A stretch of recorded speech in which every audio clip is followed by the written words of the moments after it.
जैसे कि आप बता रहे हैं कि हम लोग जो है सिंथेसिस पढ़ रहे हैं, पेपर में 2 नंबर की सिंथेसिस जो है आती है। तो सबसे पहले है कि करना किस तरीके से है, सिंथेसिस को हम किस तरीके से करेंगे। सिंथेसिस के अंतर्गत एक चैप्टर आता है हमारा इन्फिनेटिव। इन्फिनेटिव सेंटेंस किस प्रकार से बनाते हैं, सबसे पहले समझने वाली बात ये है। तो जो इन्फिनेटिव सेंटेंस होते हैं ये 2 तरीके के वाक्य होते हैं, ठीक है। तो पहला जो टाइप्स है इन्फिनेटिव का है, तो जो वाक्य होता है वाक्य को पढ़ने पे ना नी ने आना चाहिए, जो हम अपना इन्फिनेटिव का सेंटेंस बना के रेडी करेंगे। और क्रिया के तुरंत बाद दूसरे सेंटेंस में दूसरा जो सेंटेंस होता है उसके जो वर्ब होती है, उस सेंटेंस में जो यूज की जाती है वर्ब, उस वर्ब से पहले दिया है नहीं दिया है इससे हमको मालूम नहीं करना है कुछ भी। हमें क्रिया से पहले टू जोड़ देना है, बस इतना ध्यान देना है। अब बस सेंटेंस आपको अपने बना लेंगे, सेंटेंस बन करके रेडी हो जाएगा। और बहुत ही आसान तरीके से बना के दिखा रहा हूं मैं, ठीक है। किस प्रकार से हम और अच्छी तरीके से बना के पेश कर पाए आपके सामने। देखिए ये सेंटेंस जो हमारा बनेगा ये कंबाइंड बनेगा, ठीक है। ये जो सेंटेंस बनेगा हमारा कंबाइंड आ जाएगा। अब देखो इसको, he took a knife, he took a knife to kill the hand. उसने उठाई पकड़ी लिया एक चाकू मारने के लिए मुर्गी को, ठीक है। उसने चाकू लिया मुर्गी को मारने के लिए, ये वर्ब था हमारा। वर्ब से पहले टू लगा है तो लगाना है, नहीं लगा है तो लगाना है जरूर। ये सब्जेक्ट तो इसी के लिए लगाया गया था ना। ही टुक ए नाइफ, वो एक चाकू प्राप्त करना चाहता है। ही टुक ए नाइफ, वो चाकू प्राप्त करना चाहता है। He wanted to kill the hen, और मुर्गी को मारना चाहता है। व्यक्ति वही है और वही मारना चाहता है मुर्गी को, इसलिए यहाँ पे सेंटेंस का काम खत्म हो गया। सब्जेक्ट और सहायक क्रिया जो लगी हुई थी उसका काम खत्म हो जाता है। दूसरे सेंटेंस को क्रिया से पहले टू लगा करके वाक्य पूरा कंप्लीट कर देते हैं। अगला सेंटेंस जो है इसी में देखेंगे हम, he is very weak,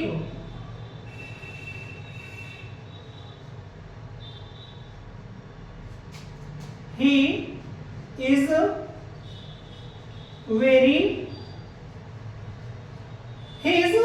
very weak, he cannot walk, he cannot walk।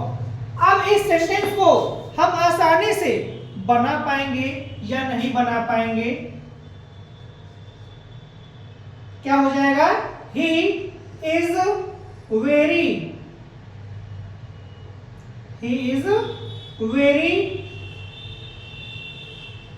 weak to walk। अब यहां पे नॉट का भी यूज किया गया है, इससे कोई लेना देना नहीं है।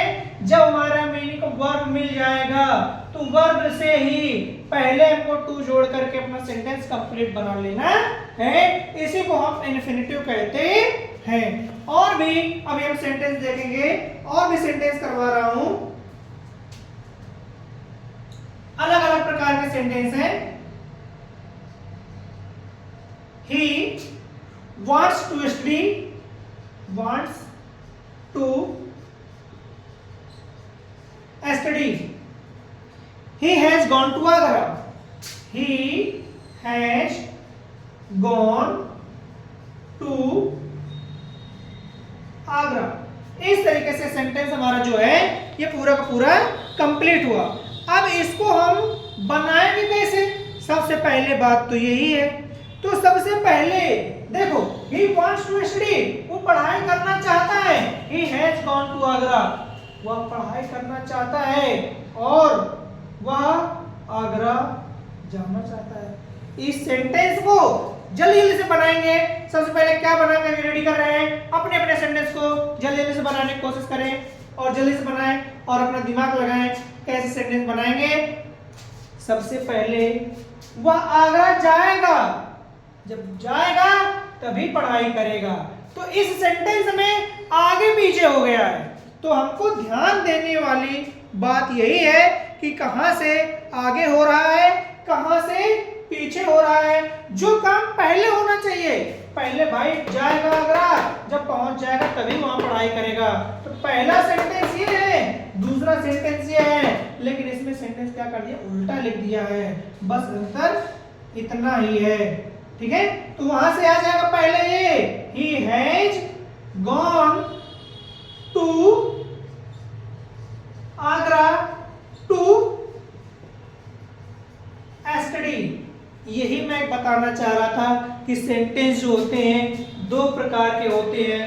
फर्स्ट ये होता है और सेकंड टाइप का इस तरीके का वाक्य आता है।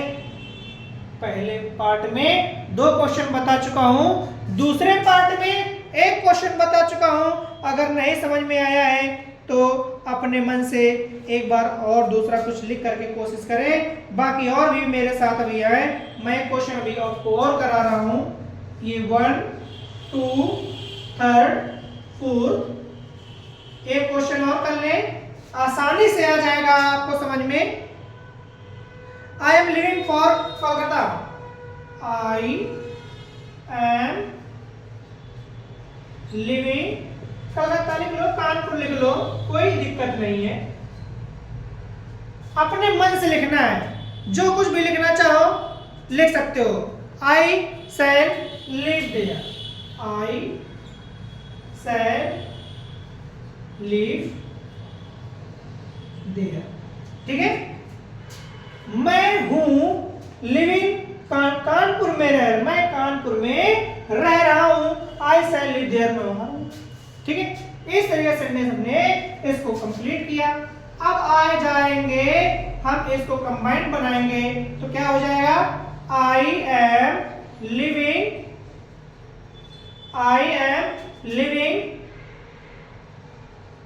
कानपुर टू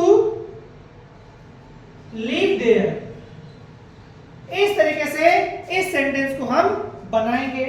तो मुझे नहीं लगता है कि किसी भी बच्चे को अभी भी पढ़ने में कोई प्रॉब्लम आएगी और सेंटेंस को बनाने में कोई प्रॉब्लम आएगी। अब मैंने दूध का दूध पानी का पानी कर दिया है, बिल्कुल दोनों तरह के सेंटेंसों को अलग अलग निचोड़ के रख दिया है।